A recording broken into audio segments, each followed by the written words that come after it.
muchísimo gusto poder entrar en comunicación vía telefónica con el doctor Ciro Murayama. Él fue consejero ciudadano del Instituto Nacional Electoral cuando justamente en la administración pasada, cuando estaba el consejo anterior, y también es actual profesor de la Universidad Nacional Autónoma de México. Él estuvo con Lorenzo Córdoba, uno de los más golpeados desde Palacio Nacional, señalado por el presidente de la República una y mil veces como alguien que estaba, digamos, defendiendo los intereses de los opositores a Morena, etcétera. Ciro Murayama, es un gusto enorme poder saludarte con el aprecio, sabes, se te tiene aquí en este espacio. Muchísimas gracias, Pepe, muy buenas tardes.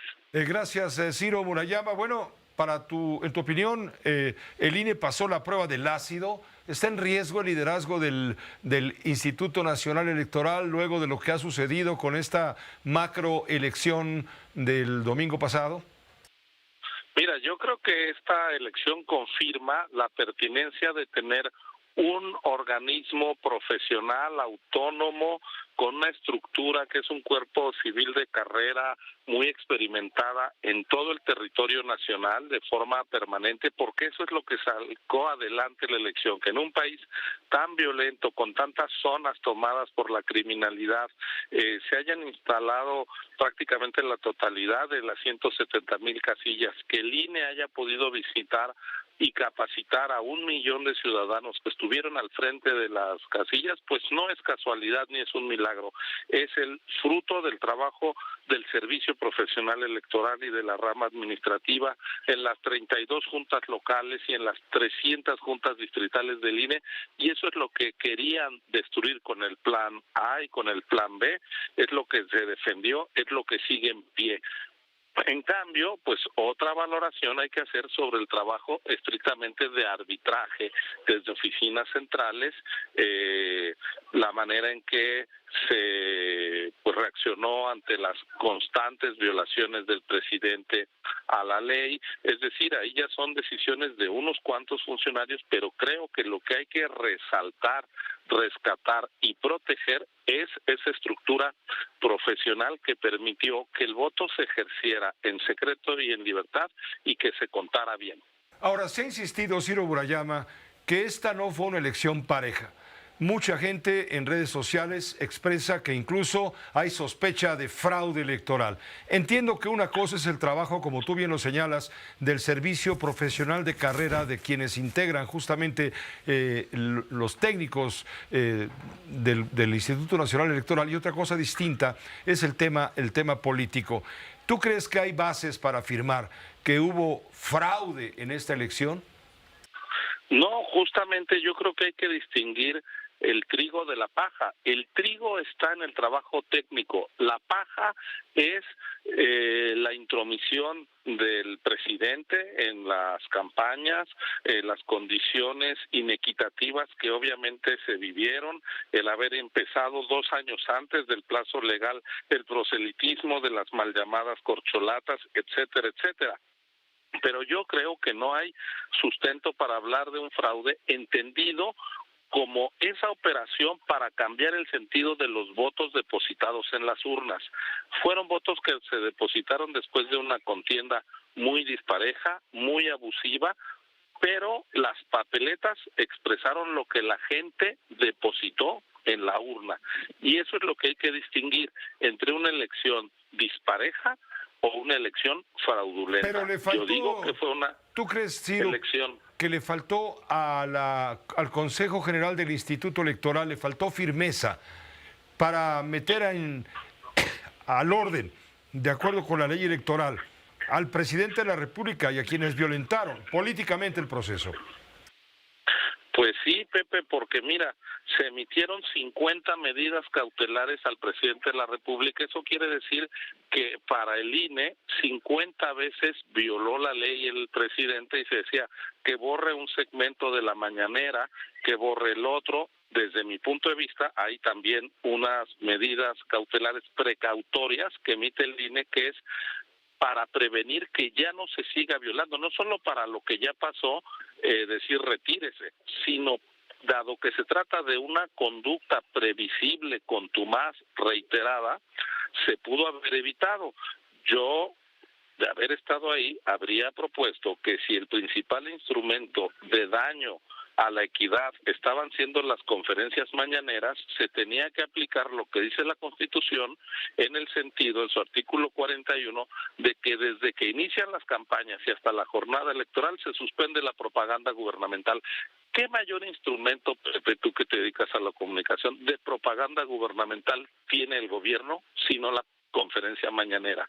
Y duró al mismo tiempo que las campañas. Es más, fue hasta confesión de parte cuando llegó la veda electoral el jueves de la semana pasada, previo a la elección, y el presidente dijo, yo también suspendo la mañanera porque se suspenden las campañas. Él asumía que la mañanera era parte de las campañas, cuando tenían que guardar silencio y un deber de neutralidad total. Entonces yo creo que ese tipo de decisiones de arbitraje pudieron haber sido distintas, pero esas son decisiones que se toman en el espacio del Consejo General y es distinto, digamos, el trabajo de arbitraje que el de organización. La parte organizativa, la parte de contactar a los ciudadanos, capacitarlos, contar bien el voto, yo creo que fue impecable y demuestra un INE fuerte, independiente, imparcial, profesional. La parte de las decisiones políticas, pues yo en su momento las cuestioné. Por ejemplo, yo fui de la idea de que se tenían que mandar parar los procesos estos de designación de la candidatura de Morena, y luego la oposición los imitó, que iniciaron en junio, cuando la ley claramente dice que es hasta noviembre.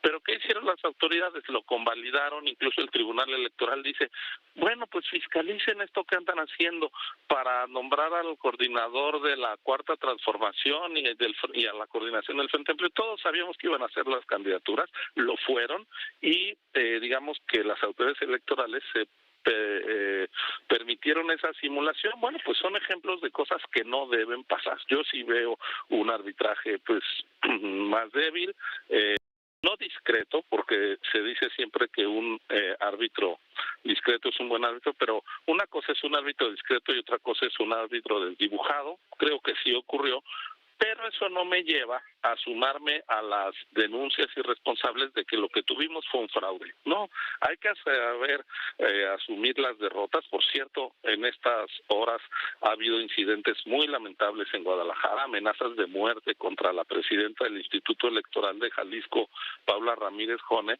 porque los funcionarios de Jalisco están haciendo bien su trabajo y resulta que pues las boletas le dieron el triunfo a Movimiento Ciudadano y no a Morena, y eso ha dado lugar a comportamientos violentos y criminales que yo esperaría que la dirigencia nacional, incluso la doctora Sheinbaum, deslinden rápidamente para que no vaya a haber un proceso de enrarecimiento y de incremento de la violencia en Jalisco. Pero bueno, pues estamos hablando de un proceso electoral cargado de tensión y pues respondiendo a tu pregunta, sí, mi siguiente pregunta. Muy bien en su trabajo técnico, claro. Quedó que desear en el arbitraje. Correcto, me queda clarísima la respuesta, amplísima por supuesto, doctor Murayama, pero dime, Ciro, el tema de la distribución de las senadurías y diputaciones plurinominales, ojo, porque ahí está la clave para determinar si Morena y sus aliados, el Verde y el Partido del Trabajo, tienen o no la mayoría calificada, o yo le llamo constitucional, para poder reformar la Carta Magna, aplicar el Plan C, aplicar la reforma al Poder Judicial y todas las demás reformas que pretende el presidente, son 18 que pretende el presidente de la República sin tener prácticamente oposición. Desde el primer momento en que se dieron a conocer los resultados electorales preliminares, ya se hablaba de que Morena había obtenido, ya se presumía de que Morena y sus aliados habían obtenido, tendrían la mayoría suficiente para cambiar la Constitución. Esto generó mucho nerviosismo, yo diría hasta turbulencia, sobre todo en los mercados. ¿Cómo se va a distribuir ese tema? ¿Te parece correcto que la Secretaría de Gobernación haya hecho una proyección en ese sentido con el peso que tiene el gobierno federal? Pepe, pues lo estás diciendo con toda claridad. Fue una irresponsabilidad que le pegó hasta a variables macroeconómicas como son el peso y la bolsa, porque la secretaria de Gobernación se metió a un terreno que no le corresponde, que está vedado para el gobierno.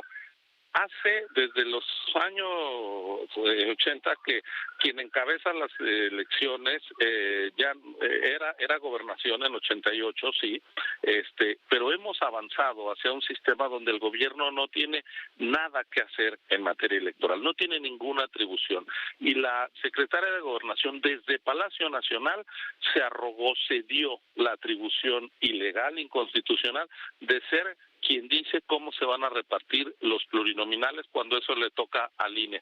Y lo hace de una manera, pues, además de irresponsable, muy alevosa ante el voto popular, porque Morena y sus aliados legítimamente, limpiamente obtuvieron 54 de cada 100 votos a la Cámara de Diputados, el 54%, santo y bueno, un poquito más que la mayoría lograron, pero la gente, la ciudadanía, no les dio la supermayoría calificada con su sufragio, les dio el 54%, y el anuncio de la secretaria de Gobernación es que tendrían el 74% de los diputados, una sobrerepresentación de 20 puntos, del 20%, cuando el artículo 54 constitucional dice con claridad que hay un límite a la sobrerepresentación del 8%. Están tratando de duplicar el límite constitucional para hacerse de esa mayoría que las urnas no le dieron y así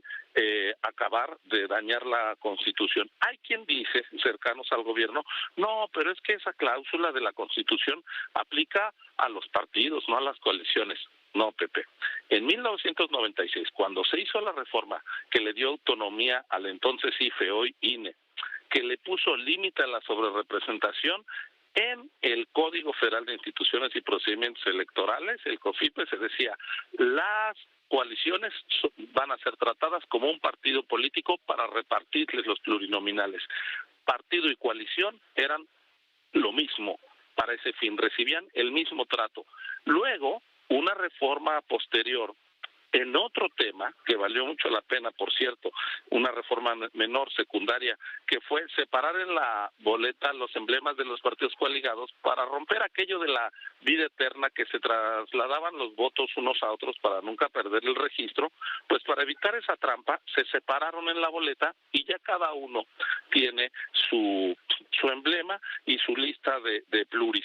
Pero nunca en esa reforma de 2007, Pepe, el constituyente o el legislador dijeron, con esta reforma que era para evitar una trampa, se abre la puerta a otra trampa, que es que las coaliciones no están sujetas al límite de la sobrerepresentación. Eso es querer meter por la puerta de atrás una sobrerepresentación que la Constitución prohíbe, y lo que trata de hacer es afectar un principio básico que todo el mundo sabemos, que es que los votos deben contar y valer lo mismo. Lo que está pretendiendo el gobierno es que el 54% de los votos de su coalición se inflen como si les pusieran esteroides anabólicos y pesaran mucho más, pesaran 74%, y se achicara, se desinflara artificialmente, se comprimiera los 20 millones de votos que tuvieron los partidos de la oposición para acabar pesando 20% menos de lo que recibieron en las urnas. Pues eso es atentar contra la igualdad del voto. Es una operación antidemocrática, muy autoritaria, y yo espero que en el Consejo General del INE, haciendo un buen análisis de cómo se hizo esa reforma, de cómo se llegó a poner un límite a la sobrerepresentación y criterios del propio tribunal, se evite un disparate de esta naturaleza en la cual, por ejemplo, el Partido Verde, que es la quinta fuerza política de México, según las cuentas de la Secretaría de Gobernación, sería la segunda bancada. Imagínate, ¿cómo le das a alguien que llega en quinto lugar en una carrera la medalla de plata? Pues eso es lo que quieren hacer, alterar el voto popular y comprimir, por ejemplo, el PAN, que es el segundo partido más votado, el PRI, que es el tercer partido más votado. El cuarto, Ciro, estamos viendo que el tercero más votado fue el Movimiento Ciudadano, ¿eh? En la elección de diputados, entiendo que es el PRI, pero aún así tendría el Partido Verde mucho más legisladores que el PRI y que Movimiento Ciudadano, aunque quedó abajo el Verde. Incluso el PT tendría más diputados que Movimiento Ciudadano, que es la cuarta fuerza. El PT fue el partido menos votado. Es una alteración, una distorsión de la voluntad popular lo que están pretendiendo, bárbara. Entonces yo invito a que no nos vayamos con la finta, perdón por decirlo coloquialmente, del fraude que están planteando algunos dirigentes de los partidos políticos derrotados para justificar su mal desempeño. No nos vayamos con ese engaño, que es un reclamo fuera de lugar. Lo que sí tiene sentido es lo que ya comentábamos de la inequidad, y eso hay que denunciarlo, hay que documentarlo y buscar que se sancione, pero para términos del voto, los votos se contaron bien en las casillas. El peligro que estamos enfrentando es que esos votos bien contados se traduzcan tramposamente en una sobrerepresentación del gobierno y una subrepresentación de la gente del voto de los muchos millones de mexicanos, más de 20 que votaron por la oposición. Esa es la trampa que está en curso, es una trampa autoritaria y yo espero que no se consume, porque sería darles artificialmente la supermayoría constitucional calificada para que arrasen con la división de poderes y lo que nos queda de democracia. Pues no permitamos una barbaridad de ese tamaño. Esto debe de acabar en tribunales, en el Tribunal Electoral concretamente. Mira, aunque la secretaria de Gobernación se quiso dar la atribución de ser ella quien decía cómo se distribuyen los pluris, esa es una tarea constitucional que tiene que hacer el Consejo General del INE una vez que se desahoguen y acaben todos los juicios que se interpongan a la votación en las casillas y en los distritos. Está acabando el cómputo distrital y entonces ya se abrirán los juicios, eso se desahogará a lo largo de junio, julio, y ya que se cierren todos los juicios de las casillas y de los distritos y tengas la votación definitiva, entonces con esos números definitivos de la votación por partido es que el INE procede a hacer la asignación de los 200 plurinominales. Es el Consejo General del INE, no el gobierno, quien lo debe de hacer. Y claro, si hay alguna impugnación a la decisión del INE, como todas las decisiones del INE, puede ser revisada por la Sala Superior del Tribunal Electoral del Poder Judicial de la Federación. De tal manera que hay solo dos instancias que pueden resolver esto: el Consejo General del INE y después el Tribunal Electoral, y todo esto tiene que quedar resuelto antes del 1 de septiembre, que es cuando se instala la nueva legislatura del Congreso de la Unión. Y hasta entonces es cuando sabremos si tiene o no Morena y sus aliados la mayoría calificada constitucional para cambiar la Constitución sin necesidad de negociarlo con las oposiciones. Ciro, te agradezco muchísimo. Ojalá conforme avance todo este proceso ciertamente complejo, no de dominio público plenamente, puedas tú ayudarnos a orientar. Con todo gusto, gracias por la oportunidad de explicar, Pepe. Buenas tardes. Muy buenas tardes, gracias. Ciro Murayama, ex consejero del Instituto Nacional Electoral, profesor de la UNAM. Es un poco largo la entrevista, ciertamente, pero creo que valía la pena. Usted que está interesado, si escucha el noticiero es porque está usted interesado en la información, porque le interesa el país, porque le interesan las elecciones y todo lo que hay alrededor. Por ello nos extendimos para tratar de comprender todo lo que nos está diciendo. En pocas palabras, es muy temprano cantar que Morena y aliados tengan la mayoría calificada suficiente para cambiar la Constitución. Todavía no procede esa afirmación que quisiera el gobierno que permeara en las mentes de todos nosotros. Hay que esperar, dijo, hasta el mes de agosto, cuando concluyan todos los juicios probables y que el Instituto Electoral pueda determinar, de acuerdo a la votación real, a quién le corresponde y cuántas plurinominales, y saber entonces, hasta ese momento, vísperas de que entre en funciones la nueva legislatura, cuántos diputados tiene, cuántos senadores tiene el partido mayoritario y sus aliados y cuántos tienen los demás.